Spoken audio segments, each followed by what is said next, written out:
My name is Ian Flynn. I'm the head of creative solutions, and today I'm going to talk to you about digital creative. So what do I mean by digital creative? So I'll tell you what I mean. I mean graphic design. Well, visual design. Some people call it visual design. Web design could be classed as web design, but then there's coding involved, so it's web development. That's what I mean. But actually, it's not just web; it's app, isn't it? So it's app design, which involves interaction. So actually, interaction design is what I mean. But apps is actually product, so maybe it's a product design that we're talking about. Actually, scrap design is about optimizing. It's about conversion rate optimization. It's understanding how people come through it, which involves user experience. So maybe user experience actually is creative, which is sometimes called customer experience, by the way, which is related to branding.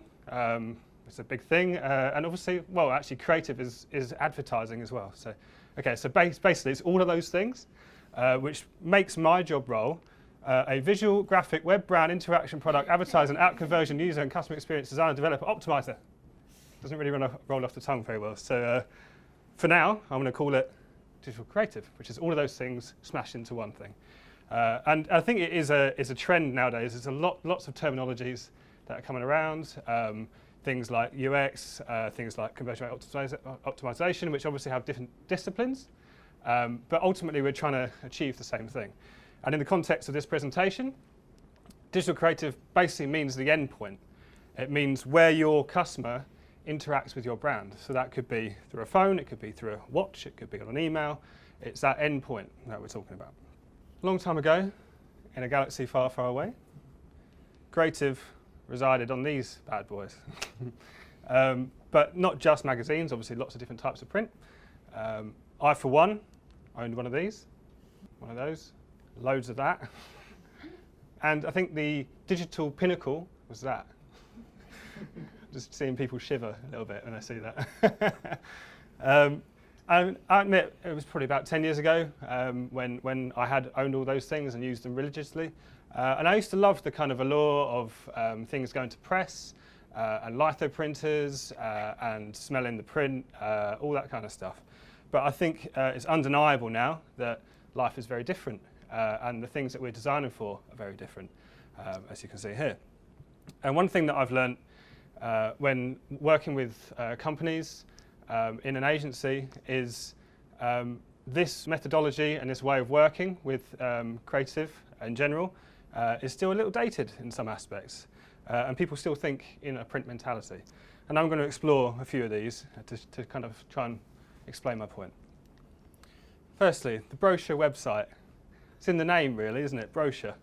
People don't know what a brochure website is. A website that has pages, which is obviously another print terminology, which will have things like your services, an About Us page, and a contact page, which will have a contact form. And it pretty much sums up the majority of websites around that you tend to see. All well and good, they serve a certain purpose, and apart from having some mediocre content, and the ability to contact if you want to, with contact forms that often don't work, you think, what does the website actually do? What's its purpose? And I think that's the question that we need to start asking ourselves.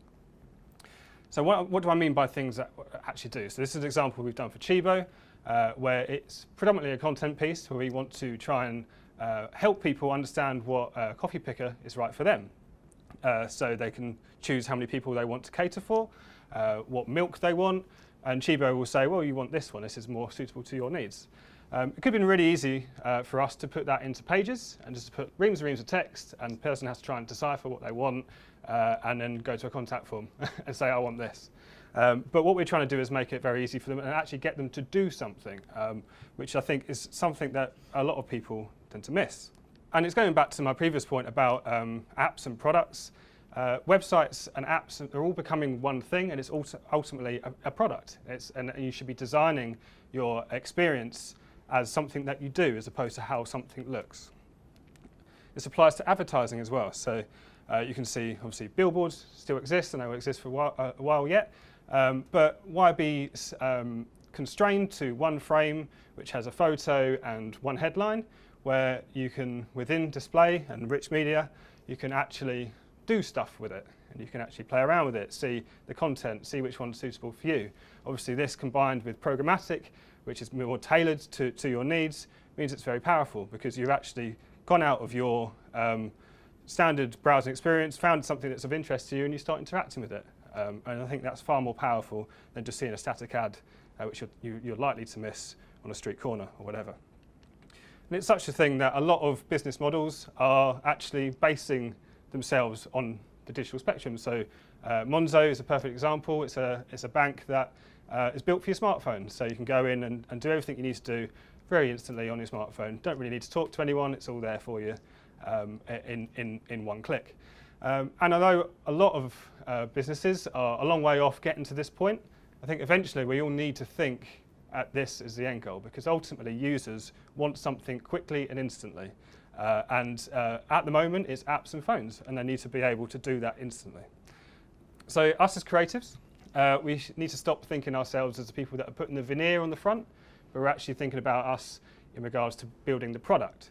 So in the analogy of a car, we're not just doing the paintwork, we're actually thinking about how the car works and the engine and all that kind of stuff. So that's one. Branding guidelines is another one, which is something I like to delve into. Most of the branding guidelines that I come across, and this is one we've done about 5-6 years ago, always get sent to me in a PDF document. They talk about logo treatments, like so. They should tell you the print colours, CMYK, that you need to do, and they put that as priority. A lot of the examples that you see are posters and billboards and so forth, which is fine, and then they need their place and they need to be shown. But a lot of brand presence nowadays is online. That's where people see your brand. So I argue that branding guidelines should have a priority in a digital format.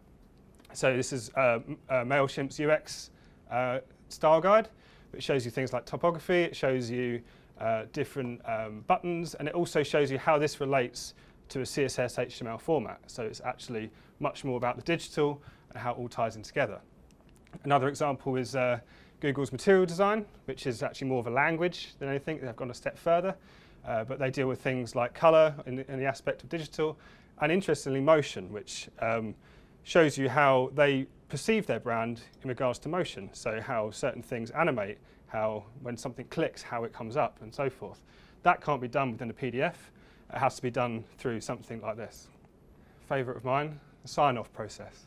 It's something we constantly have battle with on a day-to-day basis. How many people or how many companies do you think have umpteen stakeholders involved in the sign-off process for something like a page or something like an advert? Something that you would think could get signed off within hours, take sometimes weeks, and you have to go through a certain process. Everyone has a certain opinion on things, and by the time you've got it to a point of sign-off, the relevancy might have gone, and you might just feel a bit bored with it, and the moment's passed. So something we really endorse within RocketMill is we need to learn to fail fast. So it's not the end of the world if you put something live and it doesn't work in digital, because you can change it quickly, you can learn from it iteratively, and you can make changes. With print, if you got it wrong, you got it wrong, went to press, there was an error, that's it, your head's about to roll.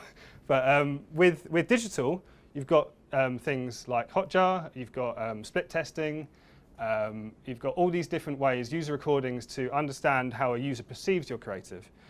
So you're not blind anymore, you're not just going on opinion, you're going on data. And this is the fact with on-site and also with advertising as well. So Bannersnack is a perfect example of a resource where you can see how things are tracked, and you can actually get heat mapping for your ads as well to see how people are interacting with it, if they are at all.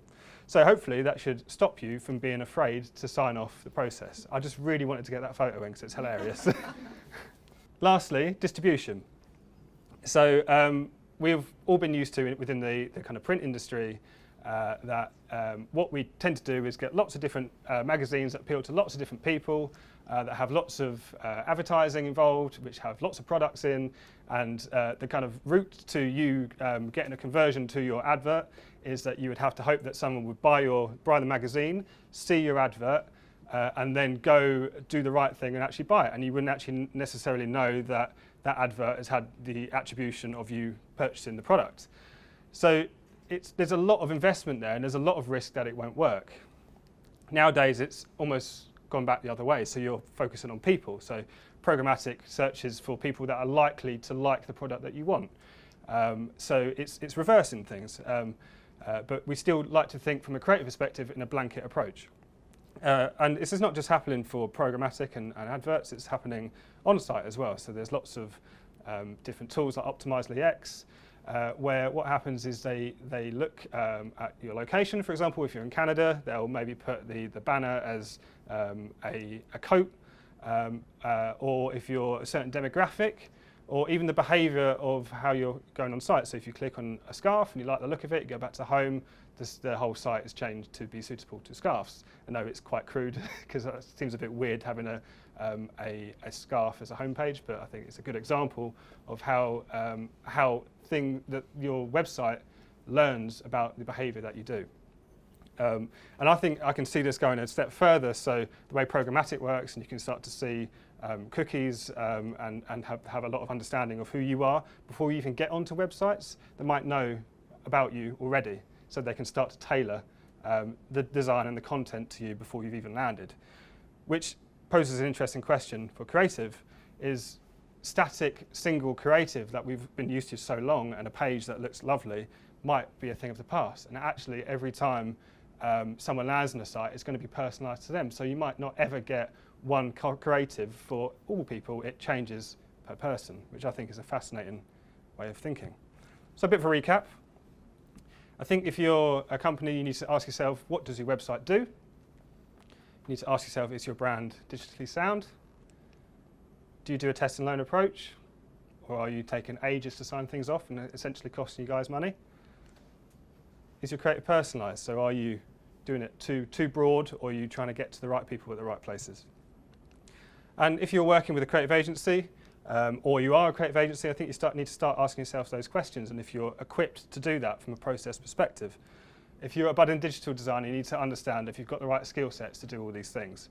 Are you thinking about your design as product, or are you thinking about it as just a veneer?